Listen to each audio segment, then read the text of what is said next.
ஐயனார் துணை சீரியல்ல இனி எபிசோட்ல நிலா இப்ப ரொம்பவுமே பயமா இருக்குது அப்படிங்கிற மாதிரி ஃபீல் பண்ணிக்கிட்டு இருக்கிறாங்க. நேரா போய் சேரன் கிட்ட உங்க அம்மாவ கொன்னது உங்க அப்பா தானா? அப்படின்னு சொல்லி கேட்க, எனக்கு அதெல்லாம் தெரியாதும்மா. ஆனா கண்டிப்பா எங்க அப்பா எங்க அம்மாவ கொன்னுருக்க மாட்டாரு. அவரு ஜெயில்ல இருந்தது வேணும்னா உண்மை அப்படிங்கிற மாதிரி வந்து இப்ப சேரன் சொல்லி முடிக்கிறாப்ல. அதுக்கு ஏத்த மாதிரி வந்து பார்த்தீங்கன்னா, நம்ம நடேசன் வெளியில உட்கார்ந்திருக்கும்போது, நிலா வெளியில உட்கார்றதுக்கே பயப்படுறாங்க. நிலாவ பார்த்து நடேசன் நேரா போய் கையில வச்சிருந்தத குடுக்குறாங்க. அது வேற ஒண்ணும் இல்ல, சாப்பிடுறதுக்காக தீனி வாங்கிட்டு வந்திருப்பாராட்டுக்கு, அதத்தான் குடுக்குறாங்க. மறுநாள் காலையில நிலா எந்திரிச்சு வெளியில வரும்பொழுது, நம்ம நடேசன் வந்து பார்த்தீங்கன்னா, கொடுவால அப்படியே கூர் தேட்டிக்கிட்டு இருக்கிறாப்ல. இத பார்த்த உடனே நிலா பயந்துகிட்டு அப்படியே உள்ளார போயிடுறாங்க.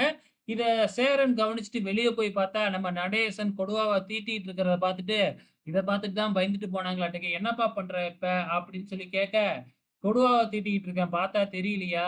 அப்படின்னு சொல்ல, "நிலா வந்தாளே, அவகிட்ட ஏதாச்சும் சொன்னியா?" அப்படின்னு கேட்க, "நிலா வந்தாளா? எனக்கு எதுவுமே தெரியாதே!" அப்படின்னு சொல்ல, "எதுக்காக இப்ப கொடுவாவ தீட்டிக்கிட்டு இருக்க?" அப்படின்னு கேட்க, "ஏன்டா வெயில் காலத்துல இப்படியேவா இருக்கிறது? டாக்டர் சொன்னாங்கல்ல, நொங்கு, இளநீ இதெல்லாம் சாப்பிடணும்னு.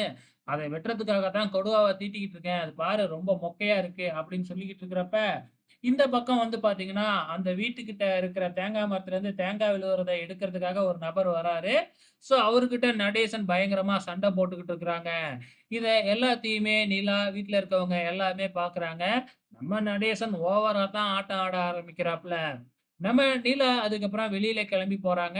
ஸோ என்ன அப்படின்னு பார்த்தீங்கன்னா, வீடு வாடகைக்கு கேட்கறதுக்காக தான் போறாங்க. நடேசன் சாப்பிடுறதுக்காக ஒரு தீனி பண்டம் குடுத்தாங்களா இல்லையா? பேப்பர்ல மடிச்சு வச்சு, அந்த பேப்பர்ல தான் வீடு வாடகைக்கு விடப்படும்னு விளம்பரத்த பார்த்து, ஃபோன் பண்ணி வீட்டையும் பார்த்து அட்வான்ஸையும் குடுத்துட்டு வந்துர்றாங்க. இந்த பக்கம் வந்து நம்ம சோழன் சேரன் கிட்ட மன்னிப்பு கேட்டுக்கிட்டு இருக்கிறாரு. "நீ என்னதான் இருந்தாலும் பொய் சொன்னது தப்பு" அப்படின்னு சேரன் சொல்ல, "நான் மாத்திக்கிறேன்" அப்படின்னு சொல்லிக்கிட்டு இருக்காங்க. அங்க வர்ற நிலா, "நான் வீடு பார்த்துட்டேன். நான் அந்த வீட்ல இனிமேல் போய் தங்கிக்கிறேன்" அப்படின்னு சொல்றாங்க. இத கேட்ட உடனே நம்ம சோழன் ஷாக் ஆகுறாரு. ஸோ இனி என்ன நடக்கப் போகுது அப்படிங்கிறத பொறுத்திருந்து பார்க்கலாம்.